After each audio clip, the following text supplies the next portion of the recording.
ಸ್ನೇಹಿತರೆ, ರಷ್ಯಾಲಿ ಏನೇನೆಲ್ಲ job opportunities ಇರುತ್ತೆ ಅಂತ ಇದು ಪಾರ್ಟ್ 1. ಇವಾಗ ನಾನು ನಿಮಗೆ ವೇರ್ ಹೌಸ್ ಜಾಬ್ ಆಪರ್ಚುನಿಟಿ ಬಗ್ಗೆ ಹೇಳ್ತಾ ಇದ್ದೀನಿ. ಇದು one of the top job opportunities ನಮ್ಮ ಇಂಡಿಯನ್ಸ್ಗೋಸ್ಕರ.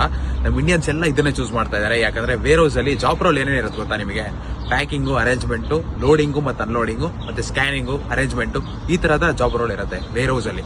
ಸೊ ವೇರ್ ಹೌಸ್ ಅಲ್ಲಿ ಟೋಟಲ್ ಆಗಿ ಏನೇನೆಲ್ಲ ಪ್ರೊವೈಡ್ ಮಾಡ್ತಾರೆ ನಿಮಗೆ ಕಂಪನಿ ಕಡೆಯಿಂದ ಏನೇನೆಲ್ಲ ನಿಮಗೆ ಬೆನಿಫಿಟ್ಸ್ ಇರುತ್ತೆ ಅಂತ ಹೇಳ್ತೀನಿ ನೋಡಿ. ಕಂಪನಿ ಕಡೆಯಿಂದ ನಿಮಗೆ ಮೆಡಿಕಲ್ ಇನ್ಶೂರೆನ್ಸ್ ಪ್ರೊವೈಡ್ ಮಾಡ್ತಾರೆ. ಕಂಪನಿ ಕಡೆಯಿಂದನೇ ಫುಡ್ ಮತ್ತು ಅಕಾಮಿಡೇಷನ್ ಪ್ರೊವೈಡ್ ಮಾಡ್ತಾರೆ. ಕಂಪನಿ ಕಡೆಯಿಂದ A to Z ಡಾಕ್ಯುಮೆಂಟೇಷನ್ ಎಲ್ಲ ಮಾಡ್ಕೊಡ್ತಾರೆ. ಸೊ ನಮ್ಮ ಕಡೆಯಿಂದ ನಿಮ್ಗೆ ಏನೇನೆಲ್ಲ ಮಾಡ್ಕೊಡ್ತೀವಿ ಅಂತ ನಾನು ನಿಮ್ಗೆ ಹೇಳ್ತೀನಿ ನೋಡಿ ಇವತ್ತು. ಸೊ ನಮ್ಮ ಕಡೆಯಿಂದ ನಿಮ್ಗೆ ಇನ್ವಿಟೇಷನ್ ಪ್ರೊವೈಡ್ ಮಾಡ್ತೀರಿ, ವರ್ಕ್ ಇನ್ವಿಟೇಷನ್ ನಿಮ್ಗೆ ಕೆಲಸ ಮಾಡ್ಲಿಕ್ಕೆ, ಮತ್ತೆ ವರ್ಕ್ ವೀಸಾ ಪ್ರೊವೈಡ್ ಮಾಡ್ತೀರಿ. ನಮ್ಮ ಮೇನ್ ರೆಸ್ಪಾನ್ಸಿಬಿಲಿಟಿ ಬಂದು ನಿಮ್ಗೆ ವರ್ಕ್ ಇನ್ವಿಟೇಷನ್ ಮತ್ತು ವರ್ಕ್ ವೀಸಾ ಪ್ರೊವೈಡ್ ಮಾಡೋದು, ಮತ್ತೆ ಇನ್ಕ್ಲೂಡಿಂಗ್ ಫ್ಲೈಟ್ ಟಿಕೆಟ್ ಕೂಡ ನಿಮ್ಗೆ ಇಲ್ಲಿಗೆ ಬಂದು ನೀವು ಸೇಫ್ ಆಗಿ ತಲುಪೋವರೆಗೂ, ನೀವು ಆರಾಮಾಗಿ ಜಾಬಿಗೆ ಹೋಗೋವರೆಗೂ ಅದು ನಮ್ಮ ಮೇನ್ ರೆಸ್ಪಾನ್ಸಿಬಿಲಿಟಿ ಆಗಿರುತ್ತೆ. ಸೊ ನಿಮ್ಗೆ ಎಲ್ಲ A to Z ಎಲ್ಲ ಕಂಪನಿ ಕಡೆಯಿಂದ ಎಲ್ಲ ಬೆನಿಫಿಟ್ಸ್ ಸಿಗುತ್ತೆ. ಸೊ ನಿಮ್ಗೆ ನೋಡಿ warehouse one of the best opportunity ಆಗಿರುತ್ತೆ. ಸ್ಯಾಲರಿ ಬಂದು ತಿಂಗಳಿಗೆ ನಿಮಗೆ 80 ರಿಂದ 90 ಸಾವಿರವರೆಗೂ ದುಡಿಬೋದು ನೀವು.